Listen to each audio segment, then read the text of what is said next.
hablar, ¿no? Bueno, pues buenas tardes, bienvenidos y bienvenidas, sobre todo a las personas que hoy nos acompañan para poder celebrar este acto.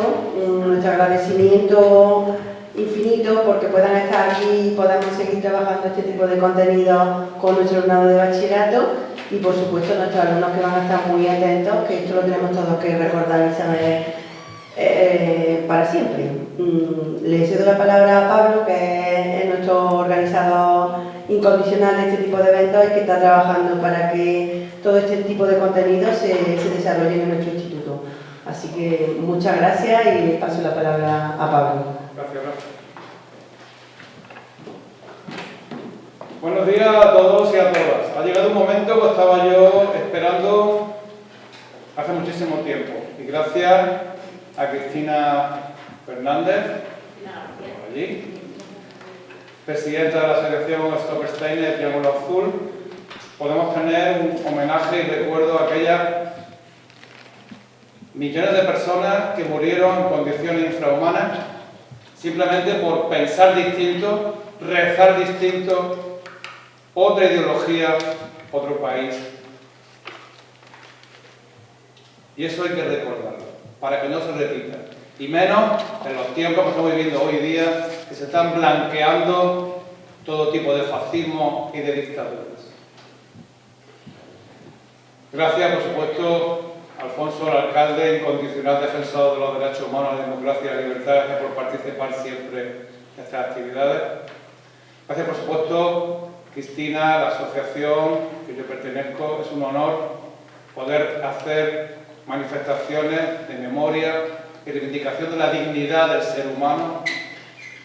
Gracias, por supuesto, al dúo Meta, Rocío y Jorge Cabello. Ella, violinista, concertista de violín, que actualmente trabaja en la orquesta de la Radio Televisión Española. Jorge, profesor del Conservatorio de Piano, Conservatorio de Getafe, también concertista, los dos expertos en música de la Segunda Guerra Mundial. Nos hace mucha ilusión también que haya aquí personas que están agradecidas de que hagamos este tipo de actos, porque familiares suyos, muy queridos, han desaparecido por el horror del Holocausto, por la miseria de la ignorancia, por los terrores de la dictadura. Tenemos a Pepe Ramírez y a Isabel Barrón, que son sobrinos del deportado de Montilla, Ángel Ramírez, que fue asesinado en el campo de Gusen. Tenemos a Paqui Marín, incondicional en la lucha por la reivindicación de su sobrino Alfonso Marín Córdoba, asesinado en Gusen también. ¿Qué deciros? Vamos a escuchar, pensar sobre lo que pasó y no puede volver a pasar. Os dejo en las mejores manos. Muchas gracias.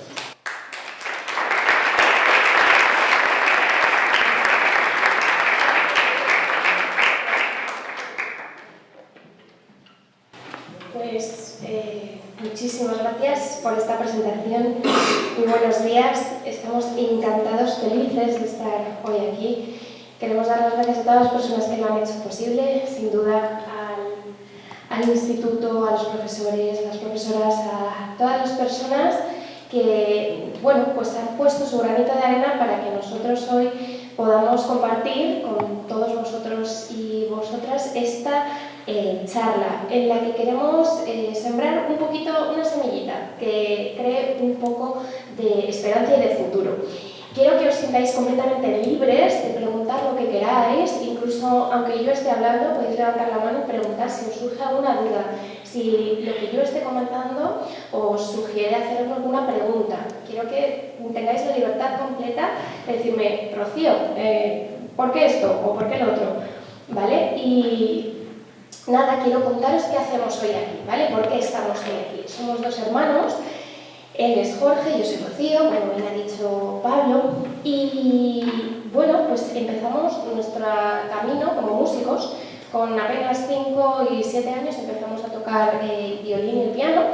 Y bueno, esto pues nos hizo compartir grandes momentos de música. Empezábamos un poco a descubrir que era tocar juntos. Nos gustaba mucho. Pero la cosa cambió un poco cuando yo con 14 años visito a mi hermano Jorge, 14-15 años, visito a mi hermano Jorge que vivía en Cracovia, en Polonia. Él estaba estudiando el máster de piano allí y yo voy a verle. Y voy a hacer una visita obligada. Voy a ver el campo de concentración y exterminio, que hoy en día en la actualidad está musealizado para contar qué fue aquel lugar. Y voy a ver Auschwitz-Birkenau. ¿Alguien sabe o ha oído hablar de Auschwitz?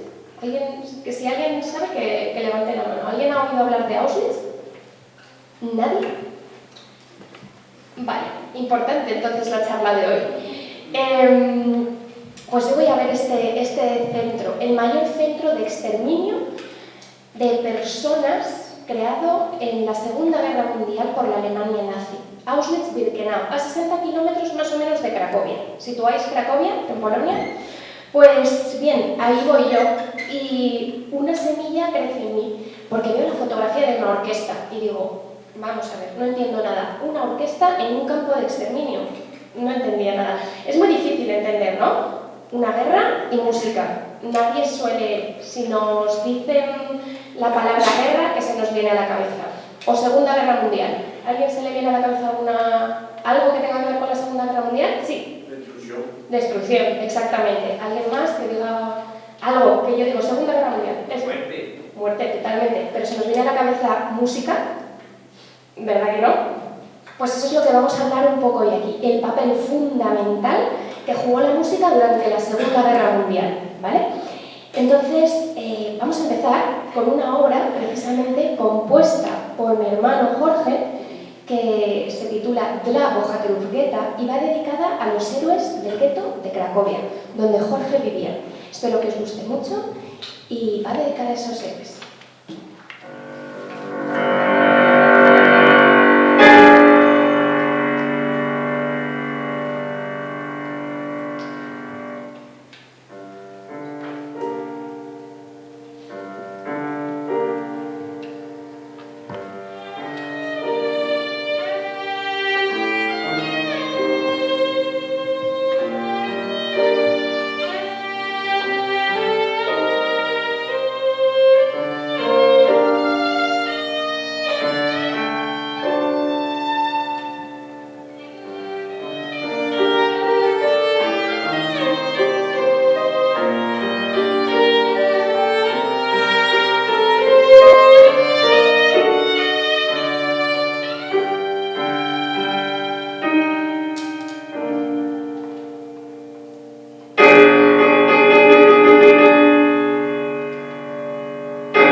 ¿Quién fue Adolf Hitler? ¿Os suena? Eso sí, ¿no? Por desgracia nos suena, ¿no? Sabemos, ¿alguien podría definir con una palabra o decir una palabra en relación con Adolf Hitler? Autócrata. Muy bien. ¿Alguien se anima más? Sí. Dictadura. Totalmente. Despiadado. Sin duda alguna. Muy bien. Efectivamente. A ninguno se le ocurre nada bueno, ¿verdad? No, a nadie se le ocurre nada bueno. Está bien que todos tengamos esa visión de él, ¿no? Por desgracia, 80 años atrás, esta visión no se tenía y chicos y chicas jóvenes como vosotros le admiraban y adoraban, ¿no? Pero bien, ¿cómo se llega a todo esto, no? ¿Alguien sabría decirme de dónde viene la palabra holocausto o qué significa? Es difícil, está bien, un poco. ¿Qué significa holocausto? ¿Qué puede significar? Sí. Una matanza. Muy bien, va muy bien encaminado. Sí. ¿Alguien más? Sí. Como el fin, ¿no? También puede ser. Vamos, vais súper bien orientados. El fin de una determinada población. Efectivamente, lo es, o sea, fantástico. De los institutos que llevamos recorriendo, la verdad que me encanta tener este feeling, así que animaos a contestar todo. Pues mirad, efectivamente, holocausto viene de la unión de dos palabras. Holos, que significa todo, y kaustos, que significa quemado. También podréis oír el término hebreo Shoah. ¿Por qué? Porque el término holocausto se usaba en el Antiguo Testamento para definir o designar un sacrificio. Y claro, los judíos consideran que ellos no hicieron este sacrificio de forma voluntaria. Sea el término que se utilice, holocausto, Shoah, es la persecución y el asesinato entre el año 1933 y el año 1945 de todas las personas contrarias al régimen nazi. 6 millones de judíos asesinados, más de 11 millones de víctimas, entre ellas presos políticos, comunistas, personas con discapacidad, homosexuales, gitanos. Eso es lo que fue el Holocausto, la destrucción completa, el asesinato y persecución de millones de personas. ¿Y cómo se llega a esto? Señalando al contrario. Levantadme la mano quienes de aquí lleváis gafas, por favor. Bastante, o lentillas, que yo antes... Vale, sois una mayoría. Bueno, alguien que tenga también. Jorge llevaba gafas, yo llevaba gafas, nos operamos, pero yo no veía absolutamente nada. Simplemente por llevar gafas ya éramos completamente señalados y discriminados y seleccionados probablemente para desaparecer completamente del panorama y del régimen perfecto que se quería en la Alemania nazi. Y diréis, ¡ala! Por llevar gafas.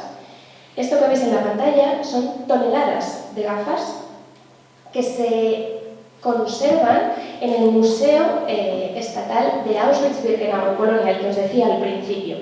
Y está justo al lado de otra vitrina también completamente llena de prótesis, de gente que les faltaba un brazo, les faltaba una pierna. Pues simplemente eso. Esto es como se empieza un holocausto. El holocausto no empieza creando un campo de concentración o directamente asesinando a gente. No, el holocausto comenzó señalando al contrario, fijándonos en los defectos y lo que no nos gustaba de otras personas, simplemente sembrando el odio. Eso es lo que tenemos que aprender, ¿no? Las cosas no empiezan, ¡pum!, se va poco a poco, y eso es lo que consiguió. ¿A través de qué? A través de la propaganda, la política, de la música. La música fue esencial para este proceso. Hitler utilizaba la música en sus eventos, en las reuniones públicas, utilizaba toda la música para crear un sentimiento, para enaltecer el espíritu y extender por toda Europa el ideal de supremacía aria. En sus mítines, aquí podéis verlo en pantalla, de frente a las banderas nazis, hay una orquesta, hay una banda en donde se cantaban himnos realmente patrióticos, canciones que señalaban en todo momento al contrario, y además lo hacían a viva voz. insultando, denigrando a toda persona que no se ajustase a esos ideales nazis que os estoy comentando. Pues bien, todo esto se sigue sucediendo en una serie de actos porque Hitler asciende al poder de forma democrática. A Hitler se le vota. A Hitler llega al poder en enero de 1933 porque es elegido democráticamente. Y se empiezan a suceder una serie de actos a los cuales nadie pone freno. En el año 1933, ya en mayo de ese año, que os he dicho que gana en enero, en mayo se produce la quema de libros en la plaza de Berlín, en la plaza principal de Berlín. Ahí se cogen todos los libros que pertenecen a escritores extranjeros, judíos, personas contrarias al régimen, y se prende, se quema fuego, porque hay que eliminar todo. Sin cultura es muy fácil llegar a la gente y convencer que eso que se ha eliminado debe permanecer en el pasado, borrarlo, y ahora instauramos algo nuevo. Bien, en ese mismo año, ya en el año 1933, se crea el primer campo de concentración, de Dachau. Está a pocos kilómetros de Múnich, en Alemania. Y este campo sirve de modelo para los que se crean después, a partir del año 1937, por toda Europa. También podría nombraros cantidad de actos vandálicos y sádicos que se van sucediendo en todos estos años, pero creo que debo destacar la Noche de los Cristales Rotos. ¿Habéis oído hablar de la Noche de los Cristales Rotos o Kristallnacht? ¿Sí? ¿Alguien me podría decir qué es? ¿Sí? Los alemanes rompían los cristales de los comercios judíos, ¿puede ser? Sin lugar a duda, exacto. Fue una de las cosas que hicieron. Exacto, muy bien. Quemaron sinagogas. Les prendieron fuego a los negocios, los saquearon, los rompieron. Por eso se llama la Noche de los Cristales Rotos, por la cantidad de comercios, viviendas y todo tipo de establecimientos que pertenecían a los judíos y a las personas que ya comenzaban a señalarse aunque no fueran judíos, ¿vale? Pues esa noche muchas personas la consideran ya la antesala del Holocausto, porque efectivamente marcó ese principio de los años que iban a venir. Todo esto se muestra en la publicidad, la propaganda. ¿Qué estrategia tan perfecta lleva el régimen nazi? Porque utiliza, como bien has dicho, la propaganda, la publicidad, la música, para exponer todos esos. Ahí vemos el modelo de niña alemana perfecta, rubita, con 2 trenzas, monísima. Todas las niñas acercándose a Hitler, que Hitler era muy bueno en aquel momento, y se muestra el comunismo, se muestra a los judíos con el odio, con el rencor por la Galicia. Se muestran también carteles, se empiezan a señalar dónde viven los judíos. Ahí viven los judíos, este negocio es de judíos, no se puede entrar. Vamos a señalar a todas estas. Una estrategia que se llevó a cabo a la perfección. ¿Alguien sabe quién es la persona que aparece en pantalla?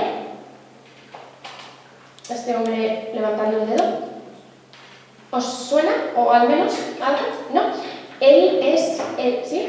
¿Te sonaba? Ministro de propaganda. Exactamente, muy bien, efectivamente. Ministro de propaganda del señor Adolf Hitler. Este señor es Goebbels, es el ministro de propaganda. ¿Y qué hace Goebbels? Crea el Consejo de Música del Tercer Reich. Crea el Consejo de Música del Tercer Reich. ¿Para qué? Para eliminar del panorama cultural y musical a todo judío, extranjero y toda persona que no siguiera los cánones perfectos de música aria. ¿Qué hace? Pues empieza a denominar a los músicos que tocan jazz, que tocan swing, que tocan música que no se corresponde con estos ideales, se empieza a denominar como música degenerada. Y estos músicos son calificados como músicos degenerados. La propaganda es terrible. Mirad, es un mono tocando el saxofón con la estrella de David. No puede ser más denigrante esto. De hecho, por ejemplo, la música que Jorge está tocando ahora mismo estaría completamente prohibida.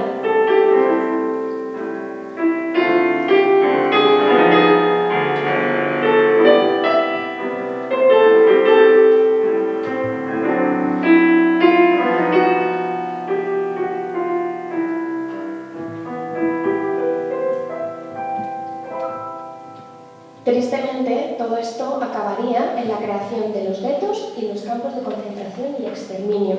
Hoy quiero traeros un ejemplo de propaganda perfecto. Se elaboró exactamente como un escenario de película. Es el gueto de Terezín. El gueto de Terezín está en República Checa. Este gueto fue mostrado al exterior como el lugar idílico donde los judíos tenían que vivir. Se llegó a presentar incluso en un documental como el balneario judío. ¿Qué se hizo? Este ministro de propaganda, Joseph Goebbels, rodó una película dentro del propio gueto con los propios prisioneros. ¿Qué pasa? Que se les vistió bien, se pintaron los muros, se crearon jardines. ¿Y qué pasaba de nuevo? La música. Música por todas partes, una orquesta, un coro. Se interpretó una ópera infantil hasta 55 veces dentro de este gueto. Una ópera infantil que compuso un propio prisionero de este gueto, Hans Krasa. La ópera se llamaba Brundibar, una ópera infantil donde los niños cantaban, se divertían, jugaban. ¿Y eso sale en el documental? Entonces, claro, la gente ve ese documental y dice, ¿qué malo puede haber aquí? Claro, no se cuenta que en este gueto había hornos crematorios, que se asesinaban y se maltrataban con la inanición, muriendo de hambre miles de personas a diario, y que se deportaban a otros campos, como por ejemplo el de Auschwitz-Birkenau, para reducir la población y que todo pareciese, en el documental, evidentemente, que no había nada malo allí. Y claro, si hay orquestas, si hay música, ¿qué malo puede haber, no? Pues bien, todos estos detalles los sabemos gracias a una persona. Esta mujer que aparece en pantalla es Dagmar Lieblova. Dagmar fue una de las niñas del coro infantil que cantó en la ópera Brundibar, la que os acabo de contar. Ella decía que era terrible vivir ahí, que era espantoso, pero que cuando ella participaba en este coro infantil, en esta orquesta, por un instante volvía a ser lo que realmente era, una niña. Y la música le daba esa esperanza, esas ganas de vivir. Dagmar fue llevada a Auschwitz y se cometió un error que le salvó la vida. Dagmar, junto con su familia, fueron llevados a Auschwitz. Toda su familia es asesinada. Ella sobrevive gracias a un error en la inscripción de su fecha de nacimiento. Os explico. Cuando llegabas a Auschwitz había dos caminos, o los trabajos forzados o directamente la muerte. Los niños no tenían esperanza. A partir de cierta edad directamente eran enviados, y aunque fuera muy duro, a la cámara de gas. ¿Y qué pasa? Que Dagmar tenía edad para ir a la cámara de gas. ¿Qué pasa? Se confundieron y le pusieron más edad de la que realmente ella tenía. Entonces la enviaron a los trabajos forzados y sobrevivió a Auschwitz gracias a ese error. En el gueto de Terezín, donde ella estuvo, también hubo grandes músicos, artistas, pintores, intelectuales, que escribían poemas maravillosos. Y había un compositor, Rudolf Karel, escribió una marcha de Terezín, la vamos a interpretar hoy aquí. Esta marcha la compuso este hombre y la escribió en un cachito, con un trocito de carboncillo y en un cachito de papel higiénico. Rudolf Karel luchó en los grupos de resistencia para luchar contra el fascismo, contra el nazismo, y por eso fue enviado al gueto de Terezín. Escribió esta marcha que hoy vamos a interpretar. Rudolf Karel.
Muchas gracias. Pues debemos llegar a Auschwitz. Esta es la puerta del campo principal, Auschwitz-Birkenau, el mayor campo de concentración y exterminio creado en toda Europa por la Alemania nazi.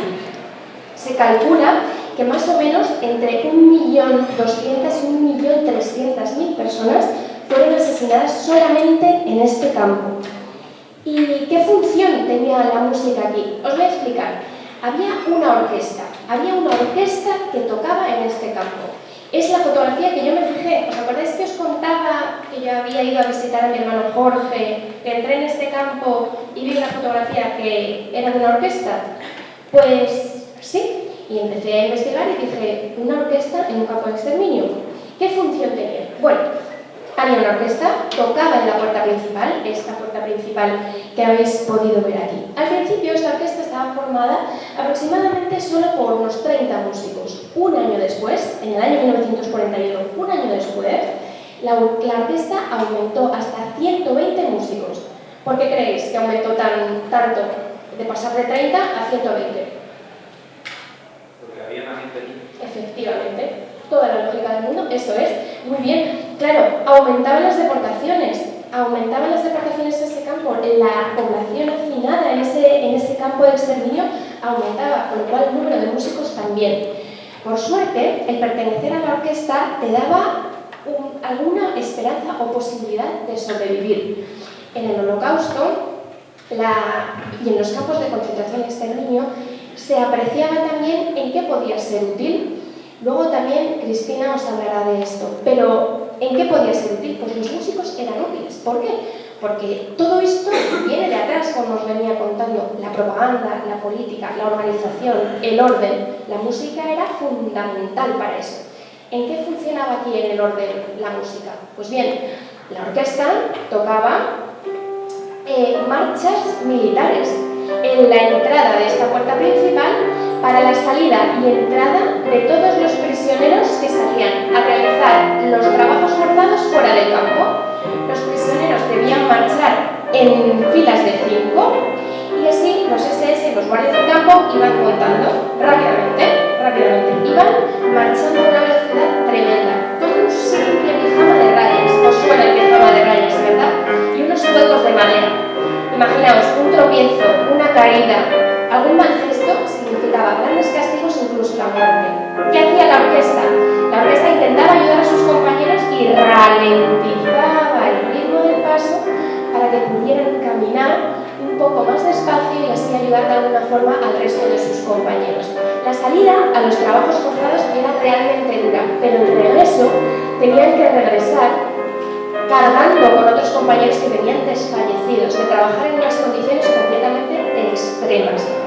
La orquesta tenía esa función principal, pero también tenía otras, como estar a la orden completa de los SS y los guardias del campo, para que si ellos querían escuchar música, pues estuvieran a su disposición. Un testimonio recuerda, decía, ¿cómo esta persona que puede estar asesinando constantemente, lo decía Simon Lax, cómo esta persona, violinista de la orquesta de Birkenau, cómo esta persona está asesinando durante todo el día y de repente a las 4 de la mañana dice, quiero escuchar un aria de ópera, que se levanten los músicos y que toquen.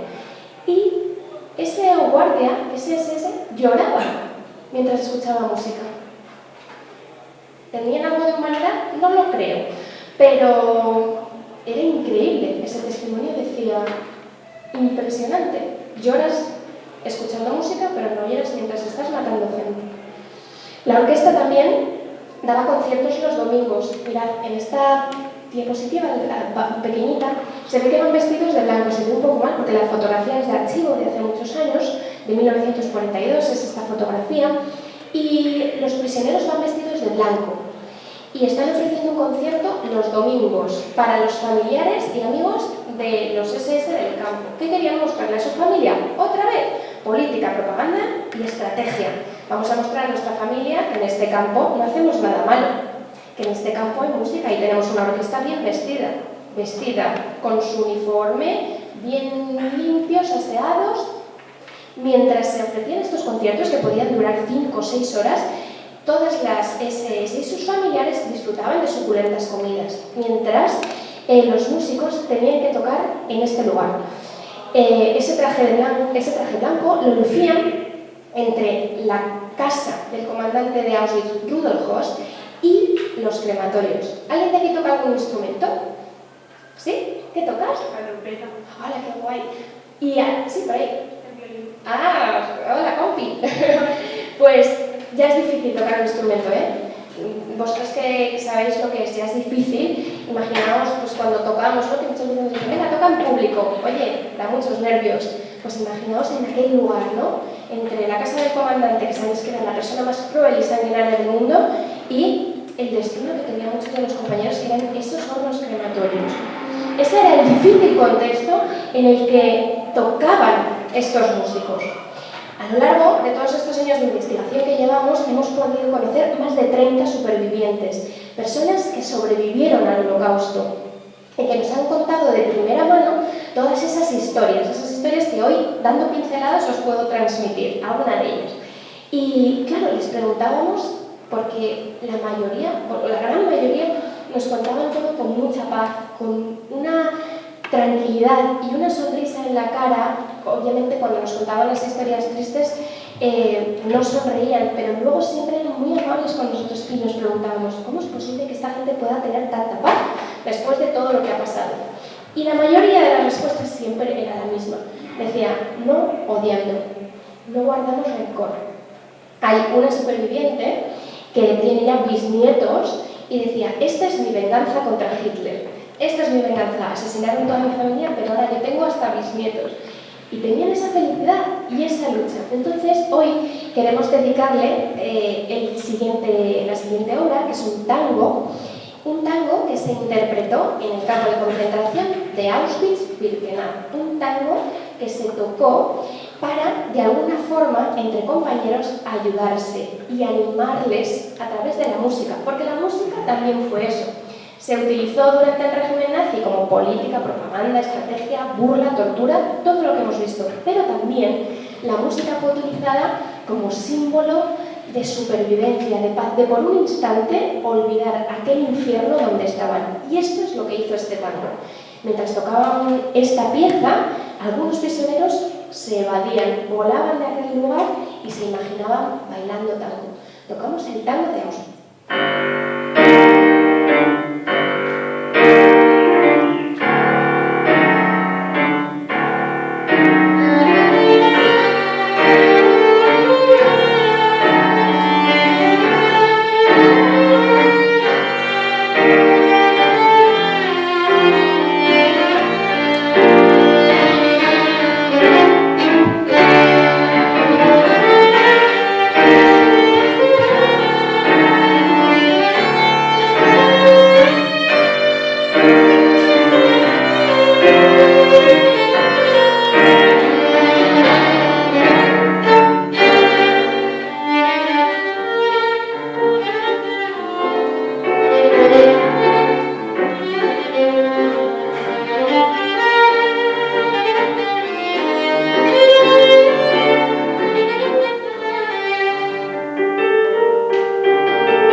Bueno, el campo de concentración de Auschwitz, del que llevamos hablando todo este rato, estaba formado por 3 campos principales. Este era Auschwitz I, con el famoso letrero, aquí no sé si lo veis, esta es la puerta principal y había un letrero por encima de esa entrada que decía: el trabajo os hará libre. Otra forma más de burla, de tortura y de propaganda. La gente que iba allí en muchas ocasiones iba engañada, iban enviados en trenes pensando que iban a trabajar. Evidentemente nadie se va a montar en un vagón o en un sabiendo que va a ser asesinado. Tenían, pues bueno, esa cierta esperanza, aunque muchas dudas, de que saldrían de ahí con vida. Muchos lo lograron, pero otros, nada más atravesar esas puertas, perdieron la vida. Esta era la puerta del campo principal. Luego estaba Birkenau. Es la extensión. O sea, Auschwitz I se quedó pequeño para la cantidad de millones de personas que entraban en ese campo, que se extiende, más de 300 hectáreas. Está formado Auschwitz-Birkenau, el segundo campo. Luego el tercer campo, Monowitz, una fábrica en la que se trabajaba con productos químicos y material mecánico y producción de guerra, para que esos prisioneros pudieran trabajar, seguir haciendo armamento para que fuese utilizado por el régimen nazi para intentar ganar la guerra. Bien, pues luego, no solo contentos con estos 3 campos principales, Auschwitz llegó a tener 11 subcampos más alrededor del propio campo. Ya os digo que más de 1.300.000 personas fueron asesinadas en estos campos. Pues casualmente, en Auschwitz II, el segundo campo, Auschwitz-Birkenau, había un campo exclusivamente formado por mujeres y había una orquesta solo de mujeres. Únicamente, fue la única agrupación durante toda la Segunda Guerra Mundial formada exclusivamente por mujeres. Mujeres que vieron en la música una fe, una esperanza, una lucha por hablar sin palabras, porque ellas no podían decir a viva voz. Esta fue una de las directoras de la orquesta de mujeres de Birkenau, Alma Rose, una famosa violinista que daba conciertos por toda Europa, la cual fue apresada por la Gestapo, la policía secreta de la Alemania nazi, y fue llevada al campo de concentración de Auschwitz-Birkenau. Allí se la reconoció porque era muy famosa y se le puso el puesto de directora de la orquesta. Gracias a la música y gracias al nivel al que Alma Rose llevó a esta orquesta, pues tenían muy contentos a los nazis, porque la música era algo primordial para ellos. Pues gracias a ella se consiguieron ciertos privilegios, que es lo que te podía salvar la vida en Auschwitz. Vamos a tener privilegios en un campo de concentración. Un cambio de ropa al día, más una ración más de comida al día, un cacho de pan y un poco de embutido, o incluso estufas de calor. En Polonia, en enero o en invierno, llegan a 20 grados bajo cero, incluso hemos llegado a estar a 25 muchas veces. Imaginaos con un pijama a rayas. En la música, y al tener esos privilegios, pues les concedían a veces, si tocaban bien o daban un buen concierto, pues estufas de calor para tener en los barracones. Eso fue lo que les salvó la vida a la mayoría de músicos. De las 40 mujeres que formaron parte de la orquesta de mujeres de Birkenau, se salvaron 38. 38 gracias a la música. Una de ellas es Esther Bejarano. Esther Bejarano, os voy a contar un poquito rápido su historia. Fue una mujer maravillosa, falleció en 2021 con 96 años. Ella tocaba el piano antes de ser enviada a Auschwitz y cuando se ofrece la oportunidad de pertenecer a la orquesta, ella dice: no hay piano, pero hay un acordeón. Yo me aferro a esta oportunidad, me aprendo lo que sea, hago una prueba para la orquesta y entro. Gracias a la directora de la orquesta, que le ayudó, porque la primera directora de la orquesta de mujeres fue Sofia Tchaikovsky, quien ayudó a muchas mujeres, porque sabía que si pertenecían a la orquesta tendrían una mínima esperanza de sobrevivir. Eso es lo que muchas personas también hicieron. Hubo una cara muy buena en esta orquesta, ya que esta mujer, arriesgando su propia vida, luchó para que otras mujeres pudieran sobrevivir, pues salvó la vida de Esther Bejarano. Esther empezó a tocar el acordeón en la orquesta. Vivió, como os digo, hasta los 96 años. ¿Y sabéis a lo que se dedicó? Se dedicó a contar por todo el mundo su historia de vida, a luchar contra las corrientes de odio, contra el fascismo, con todo tipo de totalitarismos. ¿Y sabéis cómo lo hizo? En un grupo de rap. Aquí la tenéis. Hasta con 96 años perteneció a un grupo de rap, ella rapeaba también, un grupo que se llama Microphone Mafia, y ella daba sus discursos, contaba sus charlas, y luego a través de la música, un grupo que está formado por cristianos, musulmanes, judíos, en los cuales entre todos enseñaron cómo es posible a través de la música o a través del buen hacer la unión entre todas las religiones, creencias, culturas, lo que sea. Entre todos creo que podemos hacer un futuro mejor, como enseñó Esther. Esther dejó un legado maravilloso, al igual que muchas de las mujeres de esta orquesta. Vamos a tocar, ya casi finalizando, una obra que se titula Campo de Mujeres, Frauenlager. Es una melodía preciosa, muy dulce, a la que una prisionera del propio campo, Jadwiga Leszczyńska, escribió una letra. Y esta letra contaba la vía dolorosa por la que pasaban los prisioneros, la llegada al campo, los golpes, las torturas, las burlas. Sin embargo, la melodía es muy dulce. Precisamente quería jugar con ese dolor y con eso tan bonito que aportaba la música. Tocamos Campo de Mujeres.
Gracias.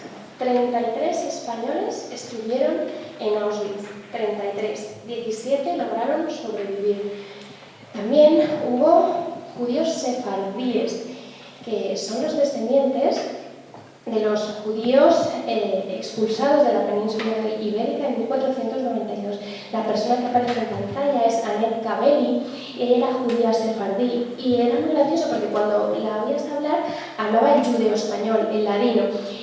Utilizaba palabras muy similares al castellano, pero combinadas con ese idioma, con el ladino, que era el que hablaban esos judíos sefardíes. Ella recuerda perfectamente cómo en Auschwitz cantaba una canción, que hoy no voy a cantar, se llamaba Dio querida, que le cantaba a su madre, y ella fue tan solo con 17 años enviada a Auschwitz. Y recuerda cómo esas melodías sefardíes le recordaban a su madre, y con 92 años seguía cantando esas canciones y hablaba, sabía un poquito de español gracias a ese ladino. Bien, antes de tocar, de interpretar la última pieza y hablaros un poco del tristemente conocido como Campo de los Españoles. ¿Alguien sabe dónde está Mauthausen? ¿Alguien sabe dónde está? ¿O si conocíais que había un campo que se llamaba un campo de concentración que era conocido por ser el Campo de los Españoles? ¿Sí? Está en Austria, efectivamente. ¿Y sabéis que los españoles también fuimos víctimas de esta guerra? Todo esto os lo va a explicar un poco mejor nuestra amiga Cristina de la Asociación Triángulo Azul Stolperstein, y os va a hablar también sobre todo de los cordobeses deportados a este campo, a estos campus. Y quiero que antes de terminar hablaros un poco también muy ligeramente de la función que tuvo la música aquí e interpretar la última obra. Quiero, por favor, que si os animáis a escribirnos, a contactar con nosotros, nos podéis seguir en redes sociales, porque yo sé que hay veces que aquí habéis estado fantásticos, y ahora sentiros libres de hacer cualquier pregunta, pero si os queda algo que nos queráis preguntar en público o lo que sea, nos podéis seguir en redes sociales. Si necesitáis ayudas con trabajos de historia, con cosas, yo empecé así, preguntando a todo el mundo y vamos, a otros compañeros nos han escrito: Rocío, esta historia me encantaría contarla en clase y que me cuentes un poco más. Sentiros libres de escribirme y de pedir lo que necesitéis. Somos en Duometa, hemos estado encantados de estar hoy aquí, de verdad, muchísimas gracias porque habéis sido maravillosos. Y os voy a contar. Bueno, ¿alguna pregunta antes de que empiece con Mathausen? ¿Alguna duda o algo que os haya quedado o no os haya quedado claro a lo mejor? Que bien me explico, no hay ninguna duda. Nada, profes también estáis, por supuesto. Una pregunta simple, pero muy complicada. Es que hace un año me la supieron contestar, me contestaron allí en Cracovia. Y es que después del exterminio, me entiendo, que está viendo sobre la población de Gaza, no sé, le pregunté qué opinaban los polacos, pero se lo estaba preguntando a un gaditano, que pedí. Entonces no me lo supieron contestar. Pero es que con ese exterminio que está viendo, ¿qué sentimientos hay por parte, en este caso, de los judíos o de la gente que ya sufrió ese exterminio? ¿Cómo pueden entender ahora, cómo pueden ver que se está exterminando a un pueblo por los mismos que fueron exterminados? Claro, es una pregunta realmente complicada porque hay que transportar lo que se vivió hace 80 años con lo que se está viviendo en la actualidad. Es difícil de comparar también porque, claro, principalmente nosotros no somos judíos, tenemos varios amigos y supervivientes que están en contra completamente de las políticas que se están llevando a cabo en la actualidad. Yo creo que cualquier persona medio normal está en contra de cualquier guerra de esta o de cualquiera de las que estamos viviendo en todo el mundo, ¿no? Yo personalmente, te puedo contestar a nivel personal porque no puedo hablar ni por el pueblo judío ni por nadie más. Yo creo que no aprendemos de los errores del pasado, que precisamente por esto hay que seguir concienciando, y vosotros sois los jóvenes los que tenéis una responsabilidad de cambiar las cosas, que aunque sea un poco presión y sea un poco todo, a mí también me pusieron esa presión y dije, bueno, pues yo voy a intentar, si con un granito de arena podemos cambiar algo, pues está en nuestra mano. Desde el Duometa siempre estamos en contra de esta y cualquier guerra que haya, y ojalá, como decimos siempre, ojalá la música ayudase a cambiar un poco las cosas, y ojalá la música hoy en día siguiera salvando vidas. Ojalá esta música pudiera llegar a Gaza, a Israel, a los rehenes, a todos los que estaban afectados en este momento.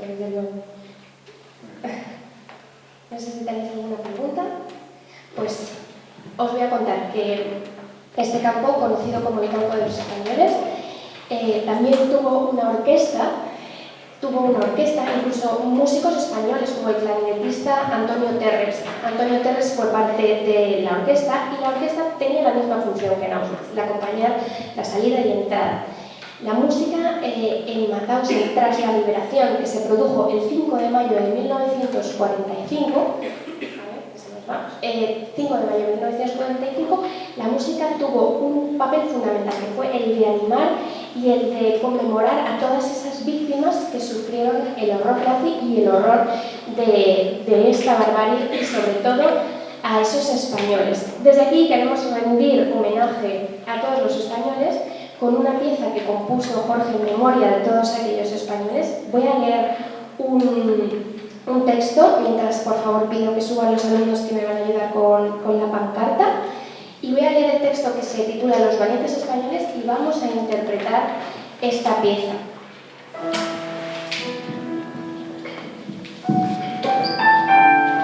A través de las montañas, los nevados Pirineos, marchan ya nuestros hermanos escapando de la muerte. Al llegar a su destino, hambre y penas les esperan. Una nueva lucha aguarda a la que se han de enfrentar. Ellos no miran atrás, los valientes españoles luchan por la libertad, aun si la vida han de dar. Encerrados en Mauthausen, campo de los españoles, les despojan de sus ropas, de su honor y de su nombre. Los malvados les torturan, con su odio y su desprecio. Todos piensan en su patria, en su madre y en su amor. Ellos no miran atrás. Los valientes españoles luchan por la libertad, aun si la vida han de dar. Suben, bajan y padecen la escalera de la muerte. Las torturas y los golpes, el lenguaje que reciben. Al plantarse ante la muerte, los valientes españoles cantan fuerte y con bravura, recordando su nación. Ellos no miran atrás. Los valientes españoles luchan por la libertad, aun si la vida han de dar. Le dedicamos a los valientes españoles, en especial hoy a los familiares que nos acompañan y a todos esos españoles que fueron asesinados en Mauthausen. Valientes españoles.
Bueno, antes de dejar a nuestros compañeros bajar, porque llevar la pancarta es un poco complicado. Nosotros lo hemos llevado durante 5 días y aquí tengo a 2 que la han estado llevando durante 5 días a 2 personas de aquí familiares en Austria, ¿vale? Pero os voy a explicar esta pancarta muy rápidamente y voy a intentar hacerlo lo más rápido posible de mi parte, que es hablar de los cordobeses y los quienes sí.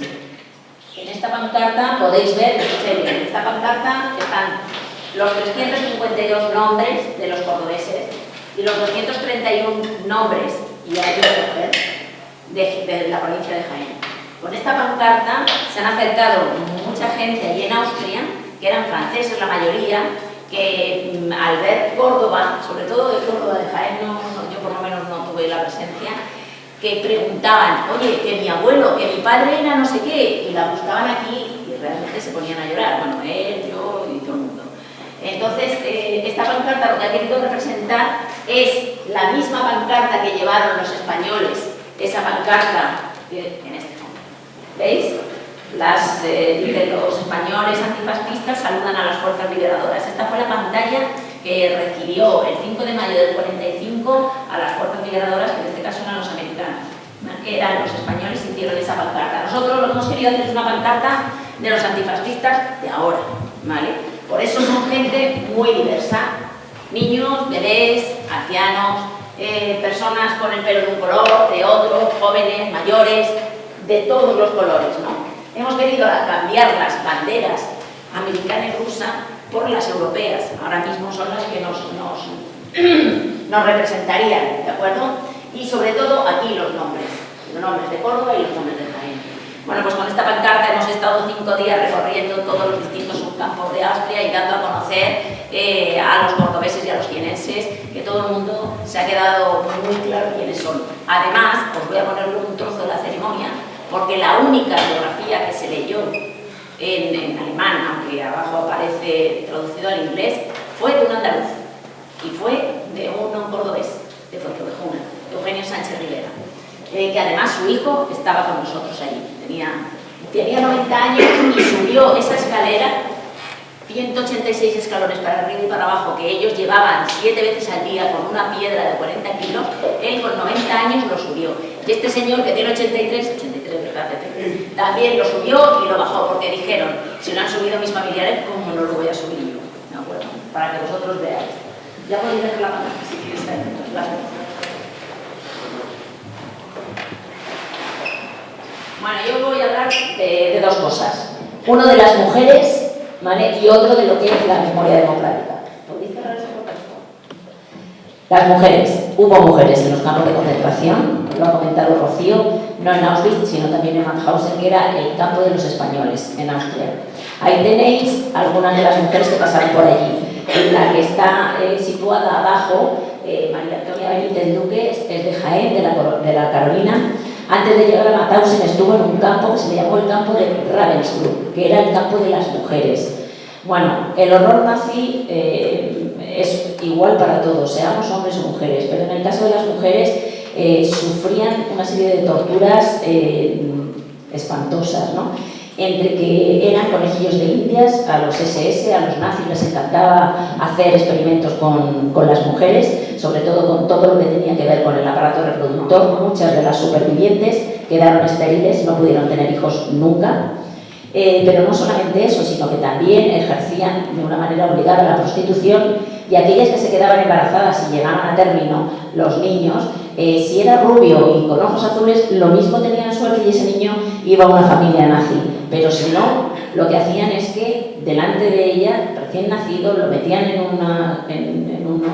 unas palanganas llenas de agua y ahogaban a los niños. Entonces las mujeres sufrieron mucho.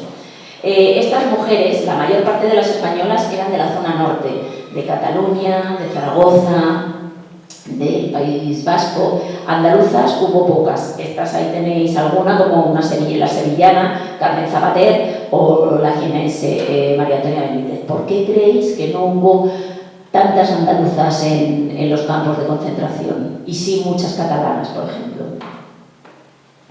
Yo os doy una pista y vosotros pensar. ¿De qué se vivía aquí en Andalucía? ¿En el campo? En el campo. ¿Y las mujeres qué hacían? En la casa. estaban en la casa. En el caso de Cataluña había unas organizaciones sindicales bastante fuertes y las mujeres participaron en ellos. Entonces, cuando pasaron a Francia, formaron parte de la resistencia y por eso las capturaron, porque formaron parte de la resistencia francesa. Mientras que las andaluzas, las que llegaron allí no fueron a los campos de concentración, sino muchas de ellas siguiendo a sus maridos, que ahora lo comentaremos. Os voy a poner algunas fotos, pero voy a poner esto acá, de algunas de esas mujeres cordobesas, de aquí de la provincia de Córdoba. Y solamente me voy a parar, porque no puedo contar todas las historias, aunque hay cientos y cientos de historias, de algunas de ellas. De todas estas mujeres, algunas son españolas, otras son francesas, de aquellos supervivientes. Esta, por ejemplo, es la mujer de Eugenio Sánchez Rivera, ese que os acabo de comentar, que leyeron la biografía en el campo. Él fue asesinado en la cámara de gas, en el castillo de Harheim, pero esta mujer, el deportado que fue asesinado, y su hijo que vino con nosotros, recorrieron España. Pepe tenía 4 años, recorrió toda España, pasaron los Pirineos, les capturaron, les llevaron a unos campos de internamiento franceses, porque los franceses no nos trataron bien. Os va a sonar esto que os voy a decir ahora. Cuando nosotros llegamos, los españoles, a Francia, cientos y cientos y miles de españoles, ellos lo que decían es que los españoles les iban a quitar el pan, que los españoles no les había que dar ni agua. Y entonces lo que nos hicieron es, nos encerraron en unos campos, algunos, por ejemplo, Ayer-sur-Mer es un campo que está en Francia, en una playa rodeado de alambrada con unos soldados senegaleses enormes. Los metieron ahí sin agua, sin comidas, sin ropa, sin absolutamente nada. Murieron cientos de personas, cientos de bebés, cientos de ancianos, cientos de mujeres, cientos de hombres. Bueno, pues allí, en ese campo, separaron a Pepe, que vino con nosotros, a su madre y a su hermano, que su hermano nació en el camino yendo hacia Francia, y a él se lo llevaron al campo de concentración nazi de Mauthausen y de allí a la cámara de gas en el castillo de Harheim. Y ella, con 2 niños chicos, tuvo que volver a Fuenteovejuna. Como no tenía absolutamente nada, porque en Fuenteovejuna le habían quitado todo, solamente por ser una persona que luchó contra unos golpistas, porque hubo un golpe de Estado en el año 36, solo por eso ella se tuvo que ir a Madrid con 2 niños chicos, sin nada, estuvieron mendigando muchos años, y ahora pues son felices, viven en Madrid, tienen nietos, tienen bisnietos, entonces, bueno, pues se pudieron recuperar. Pero lo que pasó esta mujer, en aquella época, con 2 niños pequeños, tuviendo que volver a recorrer desde Francia hasta Fuenteovejuna andando, es para darles por lo menos que se las conozca, ¿no? Aquí tenemos otras mujeres, solamente me voy a parar en algunas de ellas porque las veo y digo, voy a contar historias. Esta es la mujer, lo digo porque ellos van a saberlo, es la mujer del abuelo de Pedro, un socio nuestro, deportado, el marido de Belmez, que también fue asesinado en el subcampo de Busen. Ella se quedó con esas 3 niñas y tuvo que sacarlas adelante también. Se fueron a Sevilla a vivir, no podían vivir en Belmez. No podían vivir en Belmez, ¿sabéis lo que les hacían a las mujeres? Bueno, aquí en España, durante la dictadura, aquellas que eran mujeres de estos republicanos que defendieron el gobierno elegido democráticamente por todos, ¿sabéis lo que les hacían? ¿Alguien lo sabe? Efectivamente. Les cogían, les rapaban el pelo, les daban aceite de ricino. El aceite de ricino lo que hace es que te cagas encima, y los iban paseando por todo el pueblo con una orquesta detrás, sonando. Algunos se reían, obviamente los fascistas, mientras que la mayor parte del pueblo lo que hacía es que cerraban las ventanas y no querían ver, no querían ser partícipe de la humillación que les estaban haciendo a estas mujeres. Por eso se tuvieron que ir, por eso la abuela de Pedro tuvo que irse de Belmez, por ejemplo, entre otras muchas. Esta os voy a contar luego la historia. Esta es la hermana de un deportado de Belalcázar, pero os cuento la historia un poquito más adelante. Esta es una francesa, hija de un deportado de Torrecampo que sobrevivió a los campos de concentración. Esta es Juana Josefa, también las 2 son socias nuestras, vivieron en Francia. A ver, os voy a contar muy rápidamente, yo sé que son muchas historias, pero esto es una historia increíble también. Un hombre que, bueno, estuvo en 2 campos de concentración, en teoría se le consideró un noche y niebla. Hitler le gustaba mucho la música y le gustaba mucho la ópera, y entonces cogió el título de una ópera que se llamaba Noche y Niebla para todos aquellos personas que formaban parte de la resistencia y eran capturados, les hicieran desaparecer sin que tuvieran ningún papel de por medio. Y este hombre sobrevivió a 2 prisiones y 2 campos de concentración en Polonia y en Alemania. ¿Por qué? Porque era útil para los alemanes, era herrero. En el caso de los andaluces, casi un 70% fueron asesinados. ¿Por qué creéis que fueron asesinados? ¿En qué trabajaban? Habéis dicho que en el campo, ¿verdad? Pero no eran especialistas en nada. No eran zapateros, no eran peluqueros, no eran ingenieros, no eran... Y entonces a los alemanes no les servía. ¿Qué es lo que hacían? Lo metían en esas canteras que tenían que subir para arriba y para abajo tantos escalones, y por eso no sobrevivían más de 1 mes, 2 meses, porque el trabajo era agotador. Esta es la mujer de un deportado de Espejo, francesa. Aquí me paro un momento, porque esta mujer del medio es la hermana de un deportado de Peñarroya Pueblo que todavía vive, y la que está con mantilla es la hermana de este deportado, y esa chica con 14 años le hicieron ir al cuartel de la Guardia Civil porque decían que tenía una carta, estoy hablando de la dictadura, para ella. Abrió la carta y era de su hermano. Bueno, no era de su hermano, era de un catalán que hablaba de su hermano. Le dijo que él se habían prometido que si a alguno de los 2 les pasaba algo, escribirían a su familia. Y esa carta se la leyó ella delante de la Guardia Civil, creyendo que la iban a matar. La leyó diciendo que su hermano no había podido sobrevivir, que ya no había podido más, pero en la carta decía que sus ojos azules, porque ella era rubia con ojos azules, que sus ojos azules le habían hecho permanecer un día tras otro cuando no tenía fuerzas ninguna, ¿no? Bueno, esa carta la rompieron la Guardia Civil delante de ella porque decían que eso no podía salir de allí y que habían sido como muy condescendientes en que leyera la carta. Más mujeres, esto es en el campo de concentración de Mauthausen. La que tenéis ahí, una señora mayor con gafas, esta es la hija de un deportado de Posadas, que su padre, la persona que dio de contacto en el campo de concentración fue ella. Tenía 3 años cuando dio su nombre, porque su mujer había muerto de pena y ella era la única familiar que tenía, ¿no? Su bisnieta es socia nuestra. Bueno, muchas historias, como veis. Esta, la que tenéis ahí en grande, es la mujer que murió de pena de este deportado de Posadas, ¿no? En fin, miles de historias. Esta es la que os he comentado de este Noche y Niebla de Torrecampo, que bueno, sobrevivió y tuvieron 2 hijas, y una de ellas es ella, francesa, Juana, que también es socia nuestra. Y aquí la primera vez que visitaron Torrecampo, que vinieron desde Burdeos, ellas viven en Francia. Y aquí cuando se le puso la Stolpes en una piedra de la memoria, ¿vale? Que aquí en Fernán Núñez la tiene Alfonso Marín Córdoba, que aquí está su sobrina, está puesta delante del ayuntamiento. En el caso de Torrecampo hay 6. El sitio donde más deportados hubo a campos de concentración fue Posadas, con 24. Luego Córdoba con 22, Peñarroya Pueblo Nuevo con 19, Fuenteovejuna con 15, etc. Y aquí es la familia francesa, ¿no? Como decía antes Rocío, no has ganado, no han ganado el totalitarismo, hemos ganado nosotros, no los antifascistas, con toda la familia. Todo esto, porque os lo contamos, ¿no?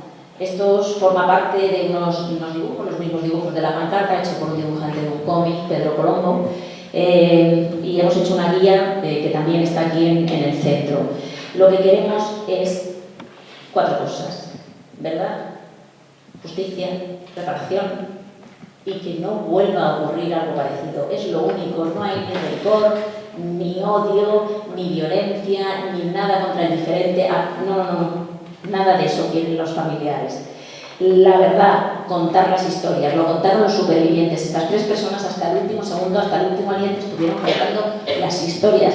Ni ellos mismos se las creían. ¿Veis la foto de esa señora de negro? Es la historia que os voy a contar. Esa señora de negro era de Belalcázar y el que está al lado de su hijo, Juan Manuel Fernández Colmenero, deportado, que sobrevivió al campo de concentración nazi de Mauthausen.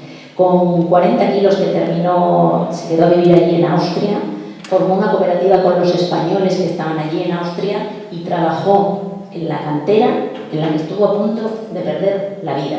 Y esa señora en los años 60, una señora que no había salido del Alcázar nunca, vestida de negro, no había cogido un avión nunca, se fue hasta Austria cuando se enteró que su hijo estaba vivo. Y su hijo le enseñó el campo de concentración. Yo soy madre, a mí me explica eso mi hijo y yo me quedo ahí en el sitio. ¿Vale? Es decir, ¿qué le contaría a ese hijo? Ese hijo se casó con una austriaca, tuvo un hijo y nunca, jamás habló en español con él. Nunca. ¿Sabéis por qué no habló nunca en español? Imaginad. ¿Por qué nunca habló en español con su hijo? Solamente hablaba en español con otros supervivientes cuando se reunían los 5 de mayo. ¿Por qué? ¿No os podéis imaginar por qué? Porque están en Austria, tiene un hijo, ¿vale?, que se llama además Manuel y se apellida Fernández. ¿Por qué creéis que no le hablaba en español? ¿Por qué? Porque se avergonzaba, ¿no? ¿Perdona? Porque se avergonzaba, ¿no? De que representaba. Tenían una mezcla entre que nadie les iba a creer y luego él sabía que era en Austria y quería que su hijo no le hiciera a nadie lo que actualmente llamamos bullying, es decir, que nadie se metiera con ellos. Y entonces él creía que si no sabía español y solamente sabía austriaco, todo el mundo le respetaría. Pero como decía su nieta, que la vais a ver ahora, pero vamos a ver, si se llamaba Manuel Fernández, es decir, que era un poco complicado que nadie supiera que no era español, ¿vale? Pero esas ideas las tenían aquí. Nadie se va a creer lo que hemos nosotros vivido y además, cuanto menos sepan mis hijos, mejor, ¿vale? Este hombre de aquí, de Peñarroya, Pueblo Nuevo, se tiró a una alambrada, se suicidó. Su hermana, que es la que he comentado, está ahora mismo en una residencia en Peñarroya, Pueblo Nuevo, y la que está al lado es Marí, que es su sobrina nieta, que es socia nuestra también y vive en Bélgica. Y nos ayuda en muchas de las actuaciones que hacemos con institutos y ha dado charlas incluso en francés a través de videoconferencia, ¿no? Lo llevamos esta verdad, esta historia, a un montón de institutos. Abajo tenéis a Eugenio Sánchez Rivera con todos los alumnos del Instituto Lope de Vega de Fuenteovejuna cuando se colocó la Storpestein allí, que le acompañaron, ¿no? Porque ellos hicieron un documental de los 15 deportados de Fuenteovejuna que además los podéis ver en YouTube. Justicia. Lo único que se pide es esto, es decir, un certificado de reconocimiento que nos van a dar ahora, bueno, se lo van a dar a los familiares, el Gobierno de España. La primera vez después de 80 años en el que se va a reconocer a estos deportados a través de ese certificado. Storpestein. La placa que veis arriba es una placa que está en el campo de concentración nazi de Mauthausen, el primer QR que hay, que casi no nos dejaban poner, pero los españoles son un poco cabezones y al final se puso, el primero de todos. Tenemos el cómic, que lo tenéis aquí en 4 idiomas. Esa que veis ahí es la bisnieta del deportado de Belalcázar, que se vinieron desde Austria solamente para ver esa placa de 10 por 10. ¿Vale? Aquí, por ejemplo, abajo tenéis Almodóvar del Río, Belmez, Posadas, Fuenteovejuna, donde se han colocado, ahora mismo este año se habrán colocado 201 homenajes de los al menos 352 hombres, ¿vale? Y la no repetición, por último, que no vuelva a ocurrir. ¿Veis ese mapa? Ese mapa es de las fosas que hay actualmente, fosas con un montón de gente ahí. Y que un montón de gente también pone un montón de problemas porque dicen que eso hay que olvidarlo, que es una cosa antigua. Imagínate que tu padre ahora se muere y te dicen, o bueno, vuestro abuelo, que vosotros no tenéis ningún derecho a saber nada de ellos, que no hurguéis en el pasado. Y esta señora, por ejemplo, de aquí ha estado toda su vida llevando flores a esa carretera porque debajo de esa carretera estaban sus padres. Vamos a ver, cada uno puede pensar lo que quiera. Yo, por ejemplo, cuando me muera, cojan y mis cenizas que las tiren por el campo. Pero hay gente que quiere llevar unas flores a sus muertos. Posiblemente vuestros padres, vuestros abuelos las lleven. Ellos lo único que piden es eso, un sitio donde colocar una flor. Nada más. Aquí tenéis los trabajos que se están haciendo en el Cementerio de la Salud con la causa de los 4.000 fusilados. La mayor parte de ellos, además, durante la primera parte de la guerra y durante la dictadura. Y aquí ya por último algunas de las fotos de Austria. Aquí a la izquierda veis los dos hombres, Eugenio Sánchez Rivera, el de la izquierda que tiene 90 años y el de la derecha es el hijo del deportado de Belalcázar. Uno solamente habla español y el otro solamente habla austriaco. Bueno, pues yo les pillé 2 minutos hablando, uno en español y el otro en austriaco, que yo creo que no se entendían, y ahí estuvieron los dos contando su historia, ¿vale? Pero tenían un nexo en común, eran hijos de deportados. Arriba los Reyes también fueron allí a Mauthausen, estuvieron hablando con los deportados, la mayor parte de ellos y de nosotros creemos que la forma de gobierno mejor es una república, como esa forma de gobierno de la república es mayoritaria en el mundo, pero a pesar de eso creemos en la educación y creemos que esa forma de gobierno hay que conseguirla de una manera consensuada. Hablamos con los Reyes y le dijimos lo que os estoy diciendo a vosotros. Es un primer paso, pero hay que dar algún paso más por el resto de víctimas que hay aquí en España. Y ahí abajo, con la pancarta en la escalera. Y aquí pues tenemos a algunos de esta gente de aquí, ¿no? Tenemos a Pepe que está ahí, a Isabel que está aquí, y la corona que nosotros pusimos en el cementerio, ¿no? Y algunas otras fotos. Estuvimos también con otros personajes que hubo, el fiscal general del Estado, el fiscal de memoria, el ministro de Consumo, y esa foto de abajo, el rey dando la mano a uno de nuestros socios. Este socio iba con una bandera republicana puesta en la espalda, con una bandera republicana, y el rey le dio la mano y estuvieron hablando un par de minutos y diciendo lo que os acabo de decir. Creemos que la mejor forma es la república, pero no queremos una república a base de pegarnos unos con otros, sino con un consenso de todos los españoles. Y eso es todo. Si tenéis alguna pregunta, pues aquí estamos.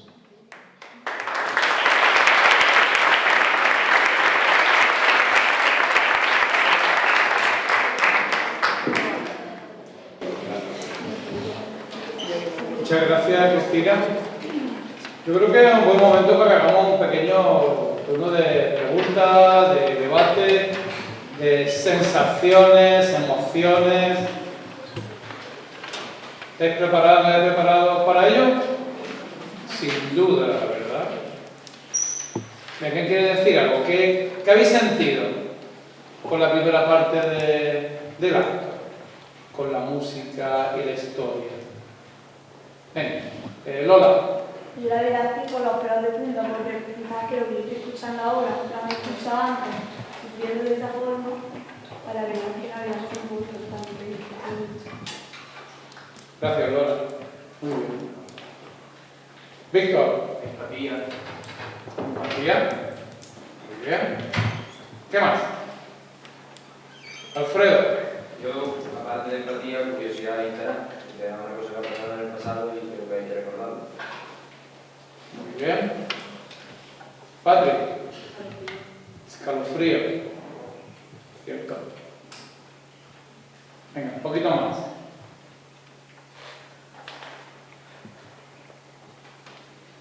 Sabéis que, lo he dicho muchas veces, quien no conoce su historia está condenado a repetirla.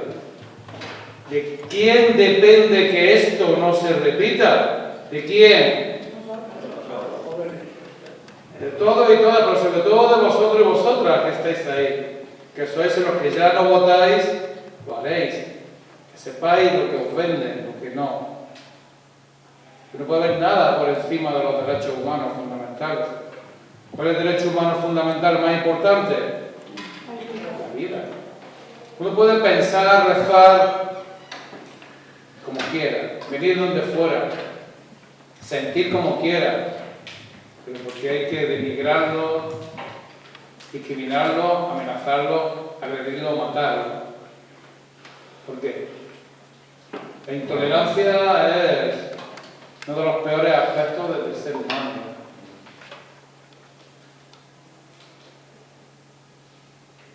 ¿Queréis decir algo vosotros?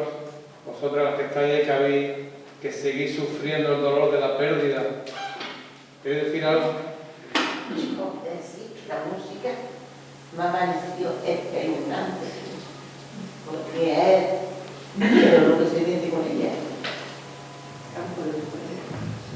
Y que yo me emociona mucho porque esto no lo había conocido yo nunca. Y es verdad lo que dicen, que hay que tirar con lo que se tiene, por la vida, y no pensar en humillarla. Muchas gracias.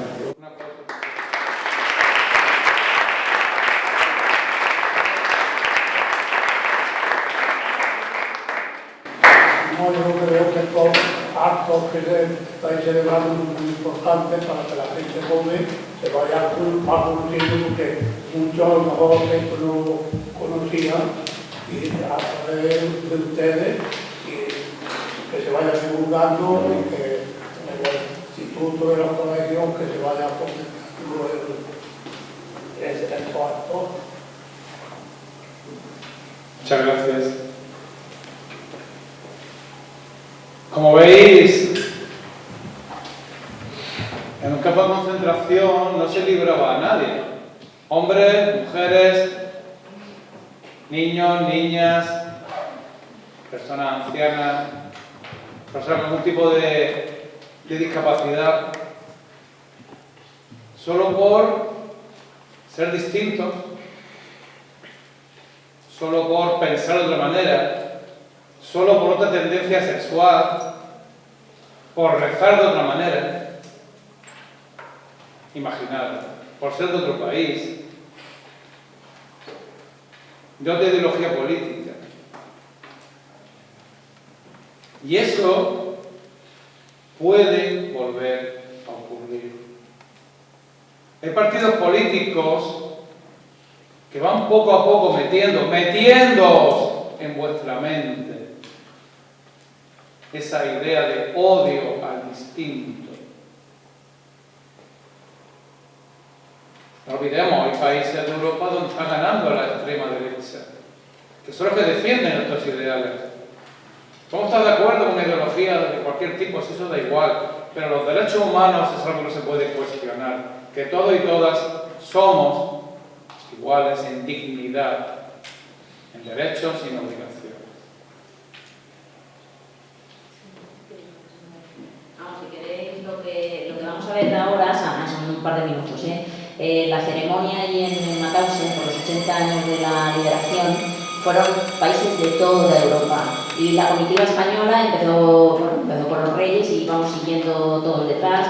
Y aquí es cuando la única biografía que se leyó entre todas las miles de personas que hubo en ese campo, se leyó la de un andaluz. Entonces, si os parece y si funciona.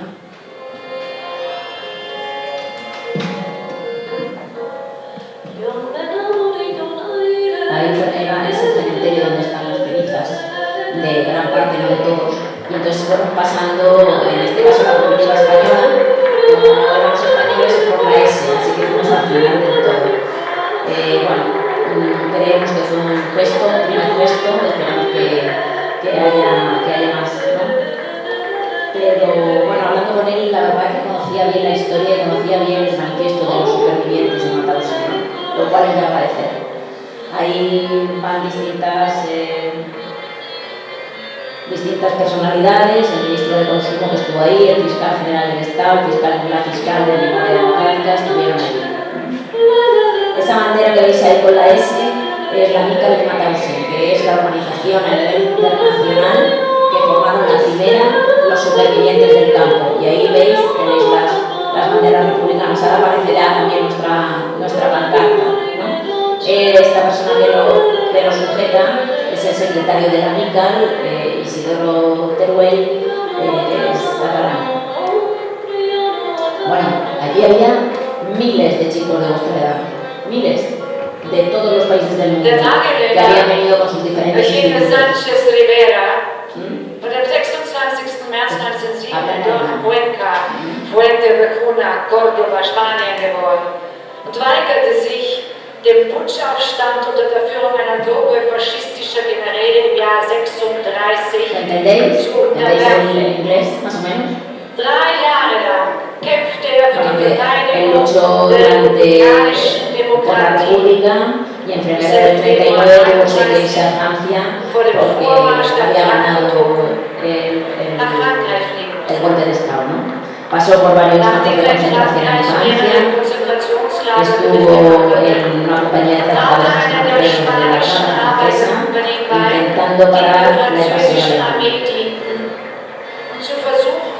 Y ahí todos los que íbamos pasando éramos españoles de distintas partes de España. Le capturaron en el 40 y estuvo en varios campos de prisioneros en Polonia y en Alemania.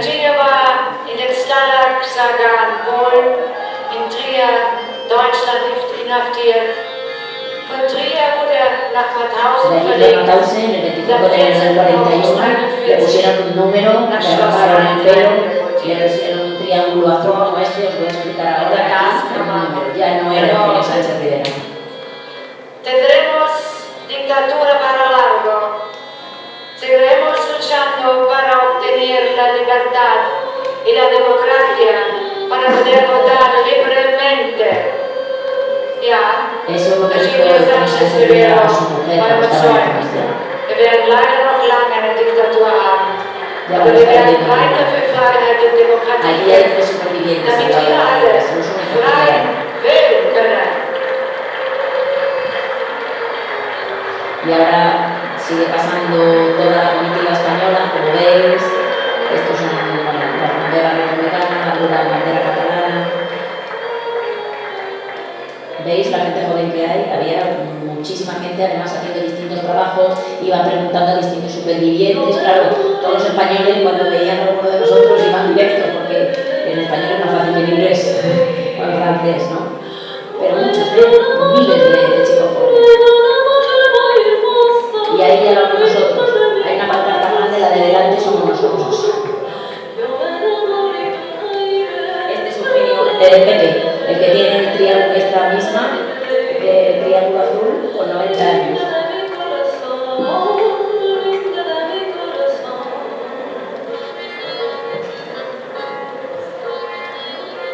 Ahora vamos a pasar y ya lo dejo, porque esto duró un montón de tiempo. ¿Veis? Esta es la pancarta que llevamos ahí, ¿vale?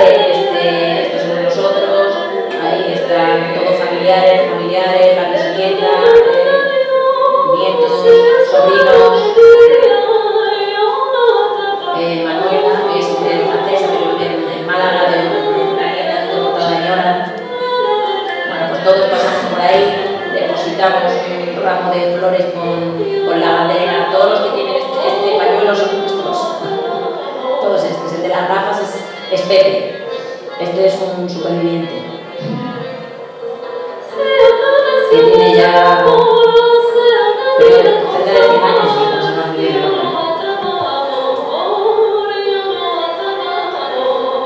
Todos estos, la mayor parte de ellos son chicos de Cataluña. Más de 30 institutos catalanes. Bueno, ya pasamos nosotros, ya creo que con esto es suficiente. Este triángulo que llevábamos todos puestos, ¿sabéis lo que significa? ¿Por qué es azul? ¿Por qué la S? Espera, que lo diga la chica. ¿Sabéis por qué? Daniel, la S de español. ¿Por qué azul? ¿Sabéis? Se le puso este triángulo aquí puesto a los españoles del campo de concentración de Mauthausen. Miren. Para diferenciarlos, porque en el campo de Mauthausen había muchos españoles que tenían un barracón solo para ellos. Este azul no era de los españoles. El azul era de apátrida, sin patria.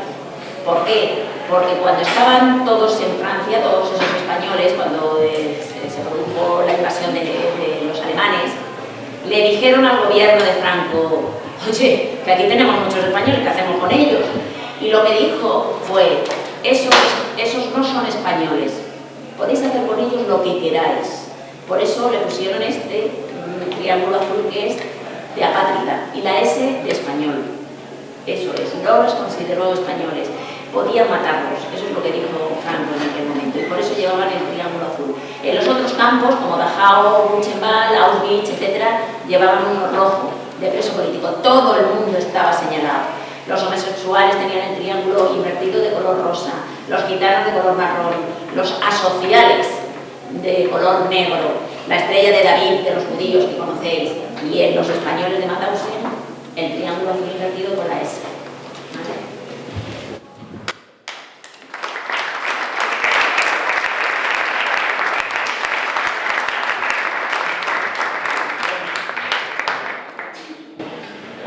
Aquí todo que he leído el libro, el hombre en busca del sentido, ¿verdad?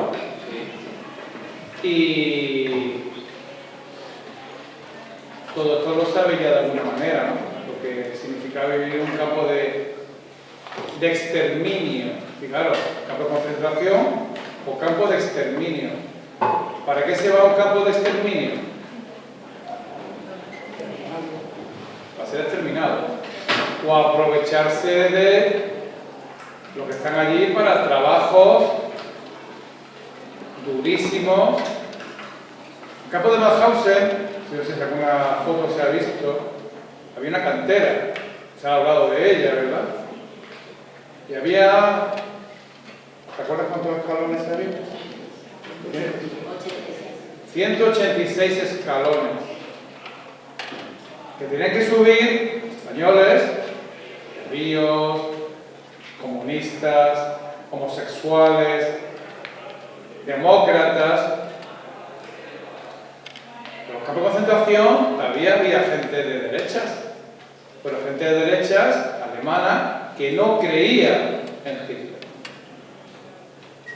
Iban allí a trabajar, se ha asesinado, y había una broma muy graciosa que le gustaba a las SS, que era lanzarlos desde arriba de la cantera y que murieran aplastados por la piedra que llevaban. ¿Cómo serían las piedras de una cantera? Imaginaros, piedras de 40, 50, 60 kilos, en un cuerpo macilento, delgado, sin alimentación. Le ponían la zancadilla y los tiraban. Lo llamaban el salto del paracaidista. Se reían, se mofaban de él.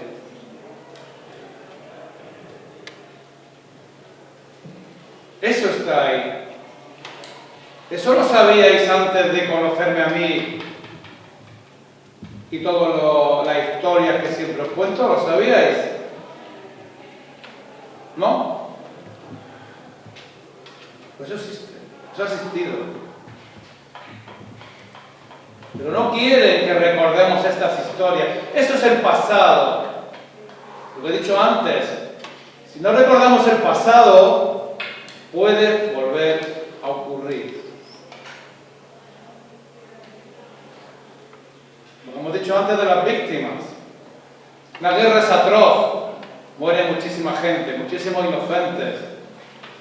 Está claro. Muchos de los que fueron a Mauthausen, a Auschwitz, eran españoles que simplemente pensaban de otra manera y no querían un gobierno que surgió de un golpe de Estado,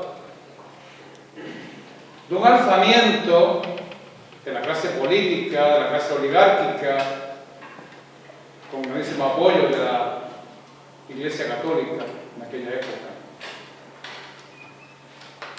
Y no podías pensar de otra manera. No te podías quedar en España. Huíais. ¿Sabéis cómo murió Antonio Machado? ¿Cómo murió?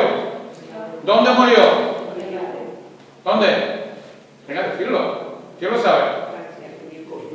Coyul, Francia. ¿Por qué? Porque pensaba de otra manera. Está allí enterrado. Otros no pudieron huir. Mi abuelo no pudo huir. Mi abuelo está en una zanja al lado de García Lorca, en Granada. ¿Sabe Dios dónde? ¿No tengo yo derecho, mi madre derecho a saber dónde está su padre? Creo que es un derecho de toda persona, ¿no? Saber dónde están sus familiares. Es un derecho saber que por lo menos Fernán Núñez está reconociendo que uno de sus hijos fue asesinado en condiciones infrahumanas por pensar de otra manera. ¿Veis mal que se pongan estas placas? ¿Lo veis mal? ¿Sí o no? Pues hay pueblos que no quieren que se pongan estas placas. Es que recordar el pasado. Hay que recordar el pasado. Es que también los rojos hicieron barbaridades. Obviamente. En la guerra civil se hicieron un montón de barbaridades. Hay que diferenciar. Mi abuelo lo mataron en el 40. Había que acabar la guerra. ¿De acuerdo? Esos españoles que estaban, Francia había acabado la guerra.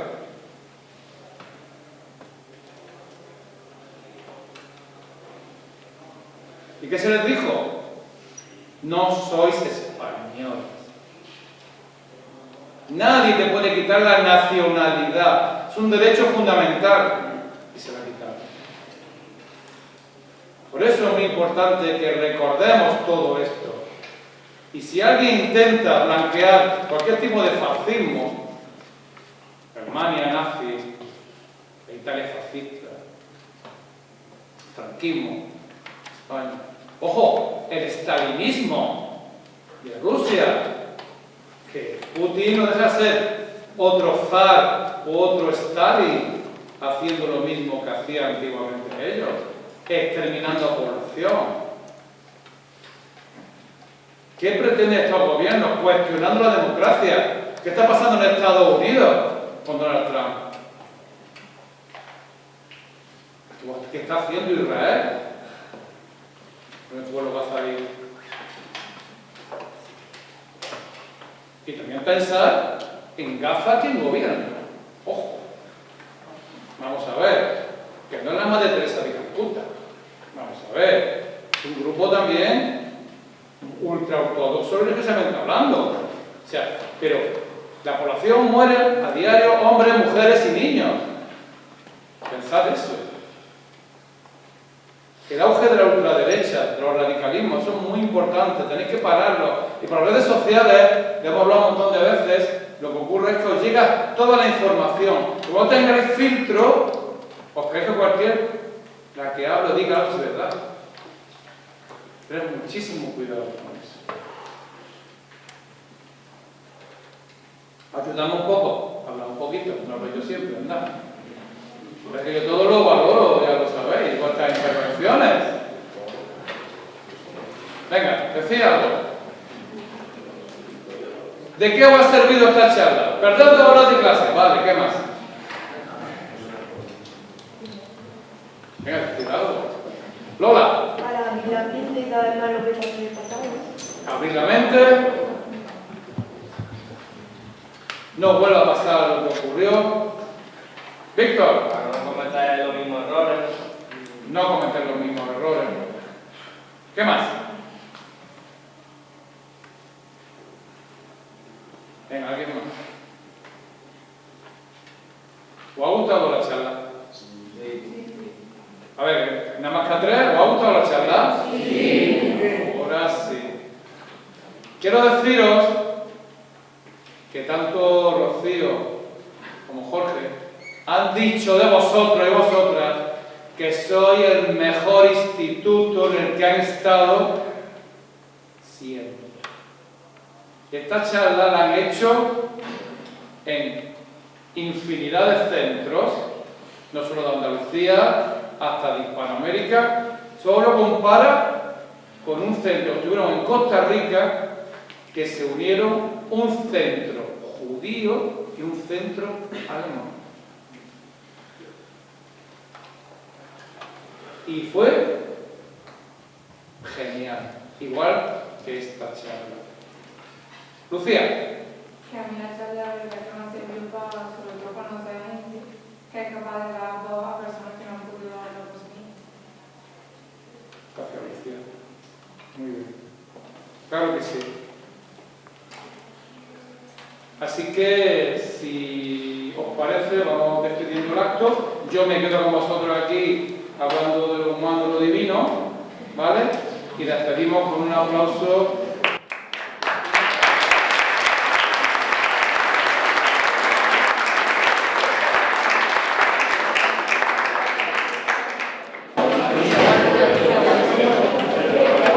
A ver, ya se lo he dado a Rocío y Jorge un detalle del instituto para que recuerden lo bien que os habéis portado. Es la típica bolsa del instituto. Nosotros llevamos aquí los exámenes, tú puedes meter algo mucho mejor. Y bueno, desde el oro verde de aquí, que tú por lo conoces de sobra, porque tú vives por aquí, con símbolo de nuestro instituto, que que muchísimas gracias. Aquí tienes tu casa y que siempre que haya algún tipo de actividad enfocada a intentar mejorar el mundo, pues aquí nos tienes. Ahora, si me hacéis una foto con Cristina, con el regalito, ya todo el mundo tiene. Solamente deciros a ver si el año que viene venís a Matamosen, ¿vale? A ver si sois el primer instituto andaluz que puede ir para allá. Yo este año quería llevar, pero no había dinero. ¿Tienes que hacer la foto? Venga.